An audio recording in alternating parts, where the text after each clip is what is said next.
அட்சய திருத்தியைனால் நான் செய்த வேலைகள், அப்புறம் ஒரு குட்டி கோல்டு ஷாப்பிங் இருந்தது. என்னால் முடிஞ்ச அளவுக்கு நான் என்ன தானம் பண்ணேன் அப்படின்றதையும் நான் இதில் ஷேர் பண்ணுறேன். எனக்கு வந்து இந்த சாப்பாட்டு சம்மந்தமாக எனக்கு ஒரு பேட் எக்ஸ்பீரியன்ஸ் இருக்குது. அதுக்கப்புறம் வந்து நான் ஒரு சில சேஞ்சஸ்லாம் நான் எனக்குள்ளே பண்ணிக்கிட்டேன். அதை நான் உங்ககிட்ட ஷேர் பண்ணுறேன், பாருங்கள். உங்களுக்கு இந்த மாதிரி எக்ஸ்பீரியன்ஸ் இருந்தது அப்படின்னா அதை நீங்கள் கமெண்ட்டில் சொல்லுங்கள். ஒரு சில மாதங்களுக்கு முன்னாடி வந்து என் பாப்பாவுக்கு ஒரு டான்ஸ் ஃபங்க்ஷன் இருந்தது. அது வந்து ஒரு ரெக்கார்ட் ஃபங்க்ஷன், ஒரு 2000 பிள்ளைங்களுக்கு மேலே கலந்துக்கிற ஒரு ரெக்கார்ட் ஃபங்க்ஷன்.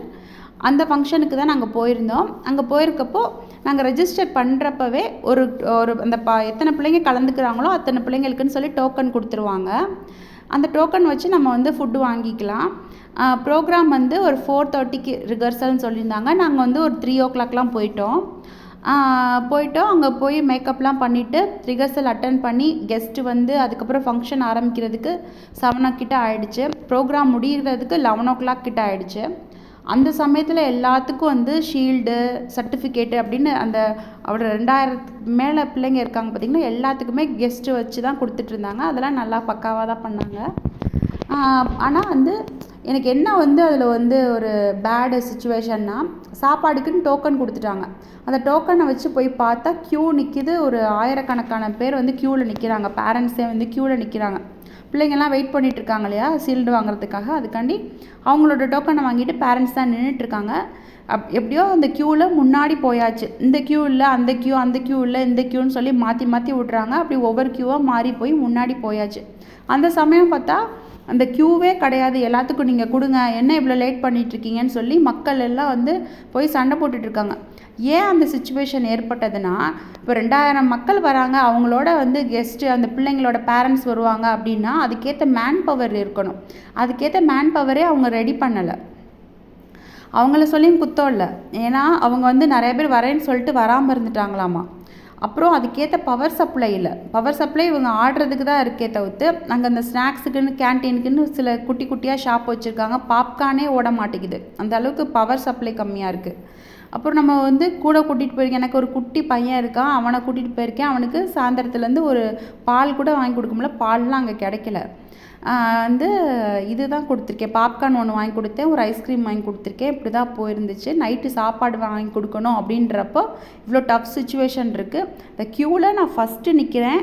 எனக்கு ஒரு டோக்கன் தான், எனக்கு கொடுத்துருங்க, எனக்கு பிள்ளை தம்பி அழறான், நீங்கள் கொடுத்துருங்கன்னு எனக்கு கேட்டுகிட்டே இருக்கேன். ரொம்ப நேரமாக கேட்டுகிட்டே இருக்கேன். அவங்க கொடுக்கவே இல்லை. 10 டோக்கன் 12 டோக்கன் அப்படின்னு சொல்லிட்டு இருக்கிறவங்களுக்கு கொடுத்துட்டே இருக்காங்க. அவங்களுக்கு வந்து அந்த நிறைய பேர் டோக்கன் கொடுத்தா அவ்வளோ பேர் போயிடுவாங்க அப்படின்னு நினச்சி கொடுத்தாங்களா என்னன்னு தெரியல. அப்படின்னு டோக்கன் ஃபுல்லாக கொடுத்துட்டே இருக்காங்க. எனக்கு கொடுக்கவே இல்லை. எனக்கு சார் ஒரு டோக்கன் தான் சார், 3 இட்லி தான் சார், பையன் வேறு அழுறான் சார், கொடுங்க சார் நான் கேட்குறேன்.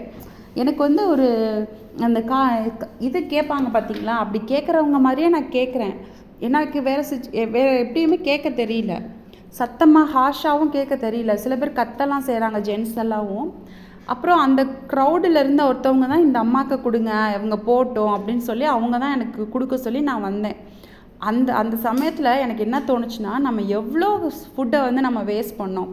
நம்ம பழங்கள்லாம் வாங்குவோம், சில அழுகி போயிடும். காய்கறிகள் நிறையா வாங்கி லோட் பண்ணுவோம், அழுக விட்டுருவோம். நிறைய ஃபுட்டு வேஸ்ட் பண்ணுறோம். எக்ஸஸாக குழம்பு வச்சிடறோம், எக்ஸஸாக சாப்பாடு வச்சிடறோம், ஹோட்டலில் போய் வேஸ்ட் பண்ணுறோம். நிறைய சாப்பாடை வந்து பிடிக்கலை, எனக்கு டேஸ்ட்டு சரியில்லைன்னு அவாய்ட் பண்ணியிருக்கோம். இப்படிலாம் நடந்திருக்கோமே, அதுக்கு கடவுள் கொடுத்த பனிஷ்மெண்ட்டு தான். உனக்கு சாப்பாடோட அருமை உனக்கு தெரியணும் அப்படின்னு சொல்லி தான் அன்னைக்கு வந்து கடவுள் இப்படிலாம் பண்ணாரோ அப்படின்லாம் எனக்கு தோணும். அதுக்கப்புறத்துலேருந்து நான் கொஞ்சம் வேஸ்ட்டே பண்ண மாட்டேன் அப்படின்னு சொல்ல முடியாது, ஆனால் வேஸ்ட் பண்ணுறது நான் குறைச்சிட்டேன். அப்படி எனக்கு வேஸ்ட் ஆகுற மாதிரி தெரிஞ்சிச்சுன்னா அப்போ வந்து அதை யாருக்காவது நம்ம கொடுத்துட்றது நல்லது அப்படின்ற மாதிரி நான் வந்து மாறிட்டேன். அந்த மாதிரி பேட் சிச்சுவேஷன் இனிமேல் லைஃப்பில் வரவே கூடாது. இனிமேல் யார் வந்து சாப்பாடு எனக்கு பசிக்குதுன்னு கேட்டாவோ நம்ம வந்து கொடுத்துடணும். நேற்று தானே வந்தீங்க, நாளைக்கு வாங்க அப்படிலாம் நம்ம சொல்லக்கூடாது அப்படின்னு எனக்கு ஒரு தாட் வந்துருச்சு. அதனால் அப்படி ஃபாலோ பண்ண ஆரம்பிச்சிட்டேன். அதே மாதிரி அன்றைக்கி ஒரு குட்டியாக ஒரு கோல்டு ஷாப்பிங் பண்ணேன். என்னென்னா ஒரு 1 கிராம் காயின் வாங்கியிருந்தேன். அதுதான் வந்து உங்ககிட்ட ஷேர் பண்ணுறேன் பாருங்கள். இப்போ வந்து அதில் இப்போ மோடி சார் சொல்லியிருக்காங்க இல்லையா, ஒவ்வொரு கோல்டு வாங்குறதுலேயும் அந்த நம்பர் இருக்கணும்னு சொல்லிட்டு, அந்த நம்பர் வந்து இதில் இருக்குது. அதை தான் கொஞ்சம் லைட்டாக பிளாக்காக மென்ஷன் பண்ணியிருக்காங்க. அப்புறம் ஒரு கீரைக்கார பாட்டி வந்து டெய்லியுமே வருவாங்க கீரை விற்கிறதுக்கு.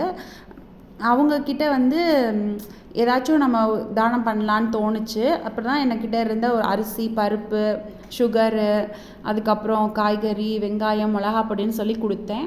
அவங்க ரொம்ப சந்தோஷமாக வாங்கிட்டு போனாங்க. அதுதான் நான் அன்றைக்கி அட்சய திருத்தியை அன்னைக்கு நான் பண்ணது. அதுக்கப்புறம் பார்த்திங்கன்னா இந்த காக்கைக்கு போடுறது இதெல்லாமே என்னோட அந்த பேடு இன்சிடெண்ட்டுக்கு அப்புறம் தான் எனக்கு பல இன்டிமேஷன் வந்து இயற்கை நமக்கு சொல்லுதோ, இவங்களுக்கெல்லாம் பண்ணு ஏதாச்சும் பண்ணுன்னு சொல்லுதோன்னு தோணுச்சு. அதான் அப்போ வந்து பண்ணிகிட்ருக்கேன். தேங்க்ஸ் ஃபார் வாட்சிங்.